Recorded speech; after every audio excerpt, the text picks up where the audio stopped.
লোকসভা নির্বাচনের আগে ফের একবার বড়সড় সাফল্য পেল বক্সিরহাট থানার পুলিশ।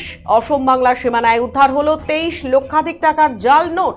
শুক্রবার রাতে বক্সিরহাট পুলিশের অধীন সংকোষ নাকা পয়েন্টে পুলিশ তল্লাশি চালানোর সময় উদ্ধার হয় প্রচুর পরিমাণে জাল 500 টাকার নোট। সেই সাথে বাজেয়াপ্ত করা হয় আরও 46টি আসল 500 টাকার নোট।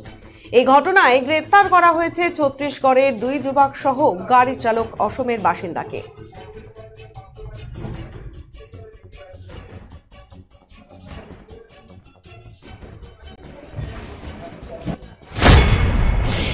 সংকোষ এলাকা থেকে 3 জনকে আটক করেছে টাকা সঙ্গে।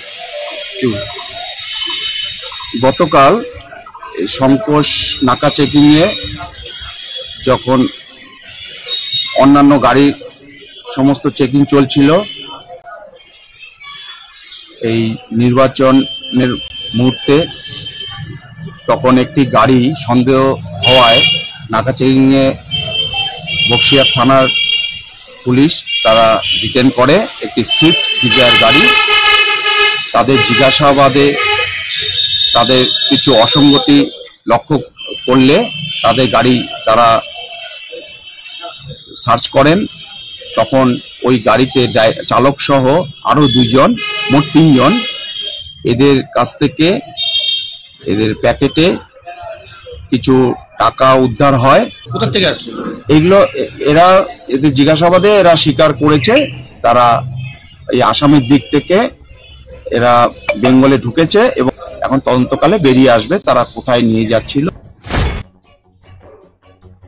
পুলিশ সূত্রে জানা গিয়েছে, লোকসভা ভোটের কারণে অসম বাংলা সীমানায় বাড়ানো হয়েছে পুলিশি নিরাপত্তা। জায়গায় জায়গায় চলছে দিনরাত পুলিশের নাকা চেকিং। শুক্রবার রাতে গোপন সূত্রে খবরের ভিত্তিতে পুলিশ ও এসএসটির একটি বিশেষ দল বক্সিরহাট সংলগ্ন সংকোষ এলাকায় একটি অসম নম্বরের গাড়ি আটক করে তল্লাশি চালায়। গাড়িতে তল্লাশি চালানোর সময় গাড়িতে থাকা একটি ব্যাগের ভেতরে গিফটের প্যাকেট দেখে সন্দেহ হয় পুলিশের। প্যাকেটটি খুলতেই দেখা যায় থরে থরে সাজানো 500 টাকার নোটের বান্ডিল। পরে নোটগুলি পরীক্ষা করতে দেখা যায় সব নোটই জাল। সেখানে মোট 4713টি জাল 500 টাকার নোট উদ্ধার হয়। মোট নোটের পরিমাণ 23,56,000 টাকা বলে জানা যায়। এই ঘটনায় পুলিশ ছত্তিশগড়ের 2 বাসিন্দা সঞ্জীব কুমার ও দুর্গা প্রসাদ নিষাদক সহ গ্রেফতার করা হয়েছে। গাড়ি চালক অসমের বাসিন্দা অভিজিৎ দত্তকেও গ্রেফতার করা হয়েছে। ধৃতদের হেফাজত থেকে উদ্ধার করা হয়েছে আরও 46টি আসল 500 টাকার নোট। ধৃতরা অসম থেকে এসে অন্য কোনো রাজ্যে জাল টাকা পাচারের পরিকল্পনা করছিল। কোথা থেকে এই সংখ্যক জাল নোট তারা পেল তার তদন্ত চালাচ্ছে বক্সিরহাট থানার পুলিশ। ধৃতদের আজ তুফানগঞ্জ দায়রা আদালতে তোলা হলে বিচারক 10 দিনের জেল হেফাজতের নির্দেশ দেন।